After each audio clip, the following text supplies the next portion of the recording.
నమస్తే సార్. నమస్తే అండి. సార్ చెప్పండి. కేశినేని నాని గత వారం రోజులుగా వార్తల్లో ఉంటూనే ఉన్నారు. ఎప్పుడైతే టీడీపీ నుంచి బయటకొచ్చారో అప్పటి నుంచి ఏదో ఒక సంచలనమైన వార్తలు చెప్తూనే ఉన్నారు అండ్ కామెంట్స్ చేస్తూనే ఉన్నారు. ఈరోజు అంటే అంటున్నారు నాకు 60% ఓట్ శాతం వస్తది విజయవాడ నుంచి. విజయవాడ నాదే అని చెప్పేసి అంటున్నారు. ఎంతవరకు నిజం అంటారు? అంటే గత గతంలో ఆయన చేసిన యాక్టివిటీస్ గానీ, గతంలో టీడీపీలో అతనుండే యాక్టివ్‌గా ఉండే విషయాల్లోకి వస్తే ఆయన చెప్పిన దాంట్లో వాస్తవం ఉంది. అంటే టీడీపీ పరంగా టీడీపీకి ఒక కార్యకర్తలాగా, ఒక నాయకుడిలా కాకుండా చాలా, చాలా చేసిన సందర్భాలున్నాయి. బట్ ఎందుకు ఆయన అలా నిర్ణయం తీసుకున్నారనేది అది ఆయన వ్యక్తిగతం. బట్ రాజకీయ భవిష్యత్తు వాటి మీద ఆధారపడి కూడా ఉంటుంది. అంటే ఒకప్పుడు ఆయనకుండే పెద్ద మైనస్ అంటే జనరల్‌గా అక్కడుండే నానిగారు అనుచరులు గానీ, అక్కడుండే టీడీపీ శ్రేణులు మాట్లాడుకునేది ఏంటంటే ముక్కుసూటి మనిషి. ముక్కుసూటితనం అనేది ఇవాళ రోజుల్లో ప్లస్ అదే, మైనస్ కూడా అదే.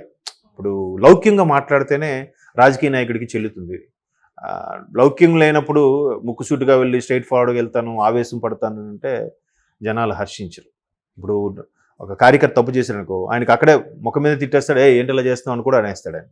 బట్ అదే వాడికి సెపరేట్గా ఛాంబర్లో పిలిచి, అరే నువ్వు ఇలా చేయడం కరెక్ట్ కాదురా అంటే చూసుకోవాలి రాకూడదు అని అంటే ఆ డబ్బా నా మీద ఒక కన్సర్న్ ఉందిరా అని ఫీల్ అవుతాడు.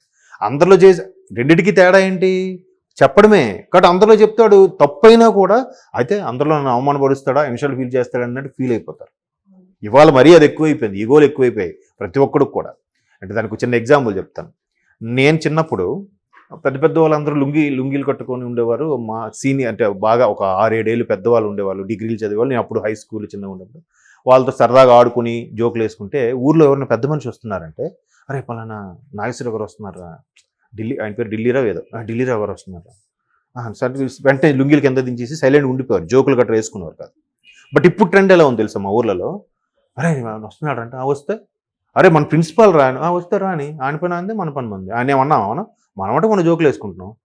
ఇది అంటే యాటిట్యూడ్ చూడండి ఎలా ఉందో కదా. సో అలాగా ఇప్పుడు కార్యకర్తలు కానీ ఎవరైనా ఫీల్ అయ్యే సందర్భాలు ఉన్నప్పుడు ఈయనకి కానీ పార్టీ పరంగా మంచి పేరు ఉండేదండి. ప్రతిదీ కూడా మహానాడు నిర్వహించేటప్పుడు కూడా చాలా వరకు ఈయన కొన్ని రకాలుగా బస్సులు అవి అరేంజ్ చేసి చేయడము, హెల్ప్ చేయడము చాలా చేసేవాడంట. బట్ 2 ఏళ్ళు వరుసగా గెలిచిన తర్వాత 3ఓసారి ఖచ్చితంగా వ్యతిరేకత వస్తుంది, అదొక రీజన్. తర్వాత చంద్రబాబు గారు కూడా చాలా సందర్భాల్లో నియోజకవర్గాలకు సంబంధించి ఇప్పుడు ఒక పార్లమెంట్ కాన్స్టిట్యూషన్ ఉందంటే దాని కింద జనాభా ప్రాతిపదికన 6-7 అసెంబ్లీ నియోజకవర్గాలు ఉంటాయి. సో 6-7 నియోజకవర్గాలు ఉండే ఎమ్మెల్యేలు ఉంటారుగా. ఇప్పుడు ఆ నియోజకవర్గంలో ఏదైనా సమస్య వచ్చినప్పుడు, ఏదైనా చేయనప్పుడు ఆ పర్టికులర్ ఎమ్మెల్యేనికి కన్సల్ట్ చేసి ముందుకెళ్ళడం సబబు. ఇప్పుడు మొన్న ఇప్పుడు తెలంగాణ తీసుకుంటే రేవంత్ రెడ్డి గారు సిద్దిపేటలో, హరీష్ రావు గారు సిద్దిపేటలో ఒక కోకోకోలా కంపెనీ ఓపెన్ చేస్తున్నారంటే ఆ స్థానికంగా ఉన్న ఎమ్మెల్యేకి పిలవడం అనేది ప్రోటోకాల్. సో అలాగే పిలుస్తారు, వెళ్తారు కూడా. సో ఇక్కడ కూడా ఒక ఎంపీగా ఉన్నప్పుడు ఆ నియోజకవర్గం సంబంధించి ఏమైనా పనులు జరిగినప్పుడు ఆ స్థానిక ఎమ్మెల్యే కంపల్సరీగా ఇన్ఫార్మ్ చేయాలి, చెప్పాలి, తీసుకొని దగ్గరుండి ఈయన ఓపెన్ చేసినా ఆ స్టేజ్ మీద ఆయన కూడా పెట్టాలి. సో అట్లాంటి సందర్భాలు ఏమైనా మిస్టేక్లు జరిగినప్పుడు ఆ నియోజకవర్గం ప్రాతినిధ్యం వహించి ఎమ్మెల్యే కన్సల్ట్ చేయకుండా ఈ నిర్ణయం తీసుకున్నప్పుడు బాబు గారు, చంద్రబాబు గారు చూచాయిగా చెప్పేవారట. బట్ ఈయన అప్పుడు పట్టించుకునేవారు కాదు, అదొక రీజను. తర్వాత అంటే పట్టించుకునేవారు కాదని మొన్న రీసెంట్గా ఒక సంవత్సరం నుంచి కూడా రెగ్యులర్గా రిపీట్గా వినిపిస్తున్నాయి. తర్వాత మన లోకేష్ బాబు గారు కూడా యాక్టివ్గా, ఇప్పుడు జనరల్ సెక్రటరీ కదా మొత్తం నేషనల్ వైడ్ పార్టీకి, తెలంగాణకి ఆంధ్రాకి కలిపి. సో ఆయనతో కూడా కొంచెం ర్యాపో పెంచుకోవాలి, అబ్బాయి చిన్నోడైనా కానీ ఇప్పుడు ఆ స్థాయిలో ఉన్నాడు కాబట్టి పెంచుకోవాలి అన్నట్టుగా కొద్దిగా చూడాలన్నా కూడా ఈయన ఎంతసేపు బాబు గారిని ఫాలో అయ్యాడు తప్ప లోకేష్ గారిని అసలు పట్టించుకునేవాడు కాదంట. అంటే ఇవన్నీ పార్టీ శ్రేణుల్లో కొంతమంది చెప్పిన మాటలు ఇవి, మనకి ఆ నోట ఈ నోట వినపడింది. బట్ పార్టీ పరంగా కూడా మంచిగా ఉండేవారు. ఇట్లాంటివి కొన్ని వినిపించాయి. తర్వాత ఈయన ఎప్పుడైతే ఇలాగా ఇప్పుడు పార్టీ అధినేత అన్నాక చెప్పింది కొన్ని ఫాలో అవ్వాలి, నచ్చినా నచ్చకపోయినా. నచ్చకపోతే సైలెంట్గా వెళ్ళిపోవాలి, నచ్చితే ఫాలో అయిపోవాలి. ఇంతకుముందు చెప్పాను కదా లౌక్యం అని. సో అట్లాగ లేని సందర్భంలో ఏమవుతుందంటే ఖచ్చితంగా చూస్తారు, బట్ ఏమనరు, ఊరుకుంటారు. 3ఓసారి కాబట్టి ఈయన కొంత వ్యతిరేకత ఉన్న నేపథ్యంలో ఆయనకి ఇద్దామా వేరే వాళ్ళకి ఇద్దామా అన్న ఆలోచనలో కూడా కొంతమంది పార్టీ శ్రేణులు కొంతమంది ఈసారి ఈయన నానిగారు ఓడిపోతారు. పైగా విజయవాడ ఎందుకు అంత కీలకంగా మారుతుందంటే రాజధాని ప్రాంతంలో ఉండడం వల్ల అమరావతి అనేది గుంటూరుకి విజయవాడకి మధ్యలో ఉంది కాబట్టి ఈ రెండు ప్రాంతాల్లో కూడా చాలా వరకు ప్రతి నియోజకవర్గం కూడా చాలా ఇంపార్టెంట్ ఈసారి గెలవబోయేది. అండ్ మోర్ ఓవర్ ఈ రెండు విజయవాడ గుంటూరు రెండు జిల్లాలకు కూడా ఉమ్మడి జిల్లాలకు కూడా కృష్ణా జిల్లాకి గుంటూరు జిల్లాకి సామాజిక ప్రాతినిధ్యం మీద ఎక్కువగా ఓట్లు పడుతుంటాయి.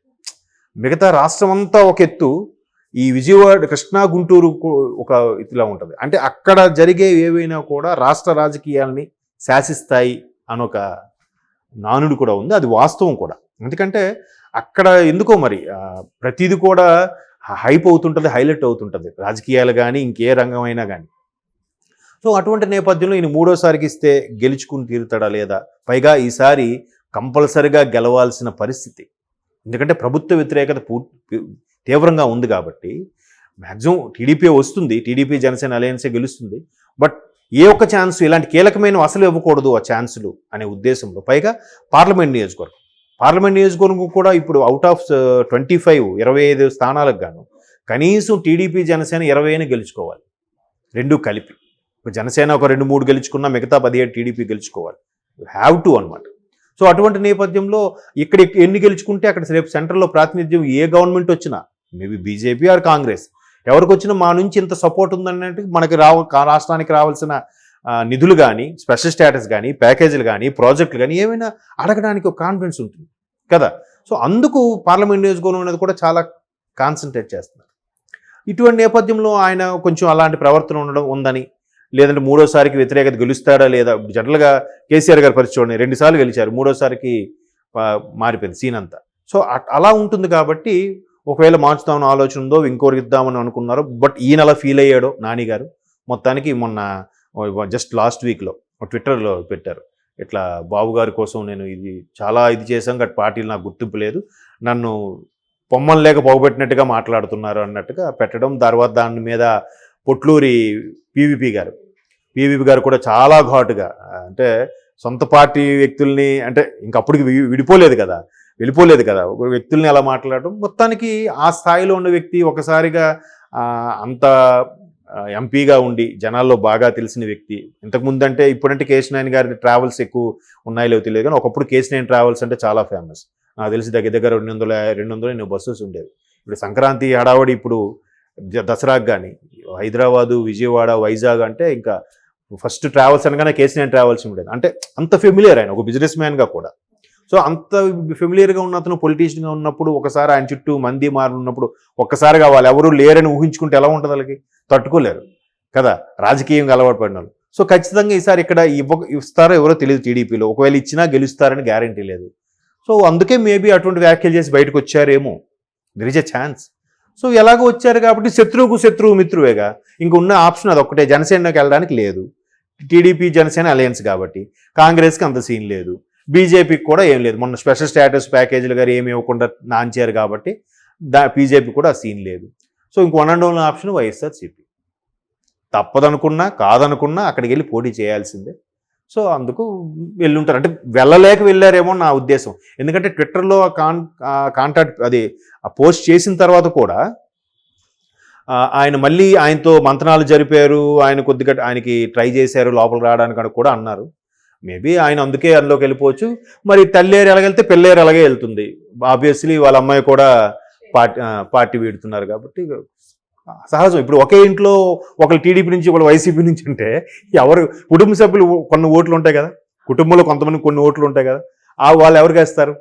లేదా ఇప్పుడు శ్వేత అనుచరులందరూ ఒకప్పుడు నానిగారు అనుచరులే, బిడ్డను అమ్మాయిని బాగా చూసుకోండి, మీరు తనతో ఉండండి అని చెప్తుంటాడు ఆయన. మరి ఇప్పుడు తనకేస్తారా ఈయనకేస్తారా?